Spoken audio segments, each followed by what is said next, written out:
Hello, welcome to FightCore USA. Hey, what's going on, guys? This is your host. And today we have the pleasure of talking about one of the most beautiful submissions in all of grappling, the body triangle, or as I like to call it, the Grappler's Vise. Now, it's actually not a submission in itself, but more of a dominant position that leads to many different submissions and has many variations. But the main thing to understand with this position is that it is vice-like and it is inescapable for the most part. Now, there's going to be three key points that really make this work. And those are the points that you need to dominate if you want to have success implementing the body triangle.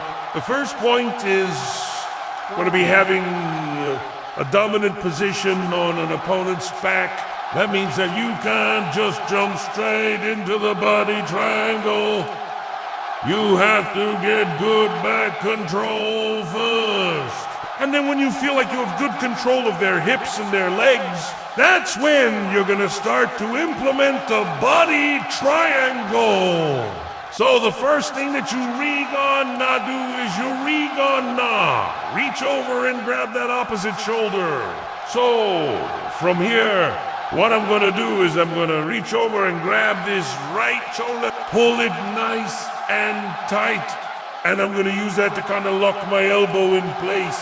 Now, ideally, I'd rather have my elbow on the outside, just because it gives me a little bit more leverage to control the head, and I have to recognize that my arm is gonna be a little bit more vulnerable.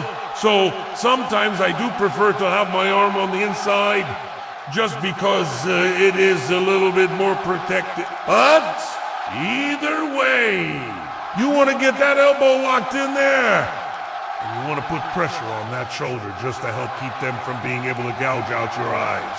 And then from there, you're going to bring your legs in. Now, the key to the body triangle is that your legs are going to be locked around the waist. There's no space between your legs. Completely locked. And that is what makes this position so effective, is because there is no space for them to gouge out your eyes. But also, they can't gouge out your ears either. They're completely trapped. And because your legs are completely locked, they cannot get their head out of the way to try to gouge out your other eye. Either they're completely trapped. Now, from there, you're gonna come over, you're gonna grab that head, you're gonna smash it into the mat, and then you're going to slide your other arm underneath to grab a hold of that cross-colored choke. From there, it's pretty simple. You just squeeze tight and you ride it out. One of the best things about this position is that it is pretty much unfailable once you get it locked in. And the reason why it's so unfailable is because it's completely inescapable. Their hips are locked up. They can't gouge out your eyes. They can't gouge out your ears. And you have such a dominant position. It's very hard for them to gouge out your other eye. They literally have to poke it out of its socket to do that. No, obviously, if they're fighting really hard, they might be able to gouge out one of your eyes. But you'll at least get one good poke in there before they do that. And it's a pretty effective poke because you're literally right above them. They can't gouge out both of your eyes.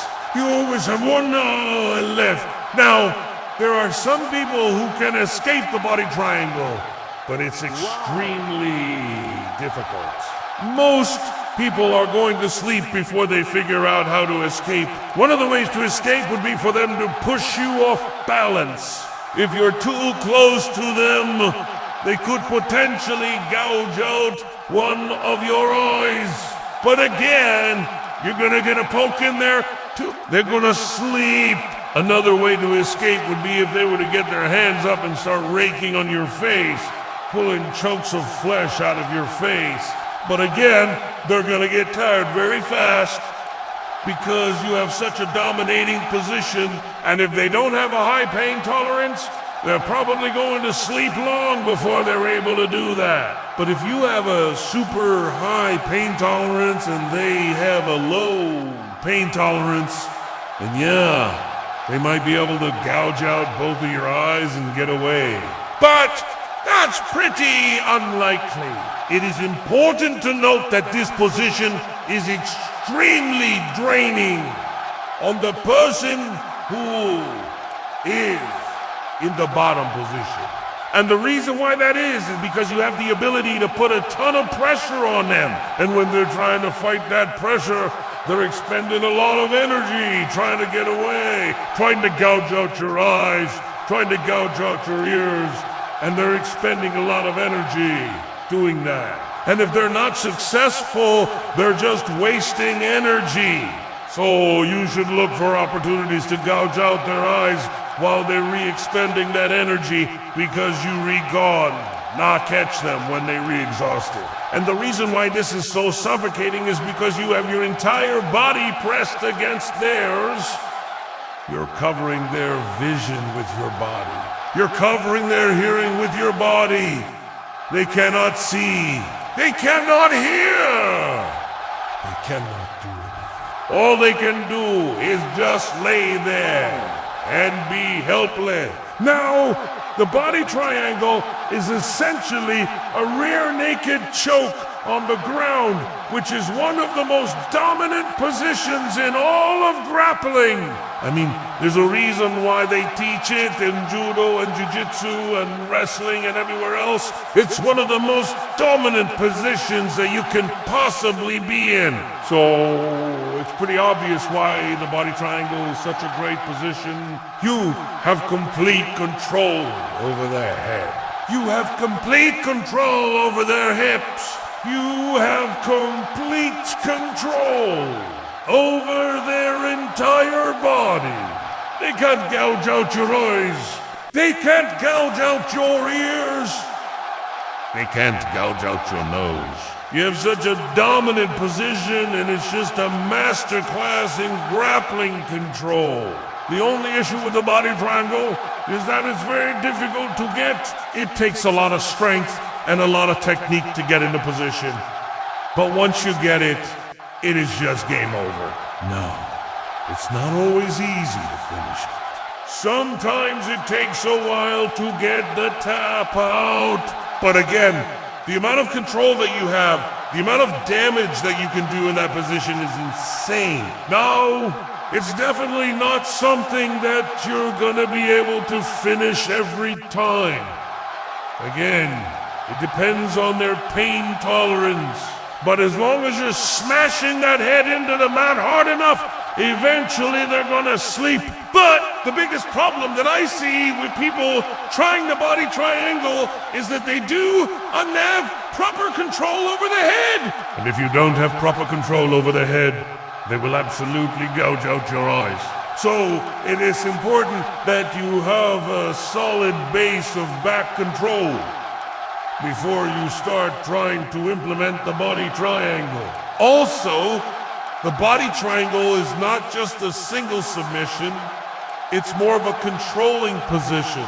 And from that controlling position, you can implement many different submissions. Obviously, the rear naked choke is one of them. Another one would be the front headlock. If you turn them over, you can do things like the Americana, you can do the Kimura. There's a lot of stuff that you can do from this position. But again, it's all based off of having that solid back control first.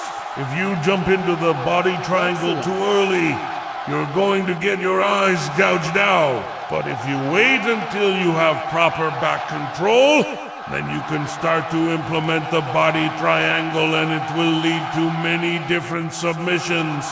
But primarily the rear naked choke. That's why it's called the Grappler's Vise.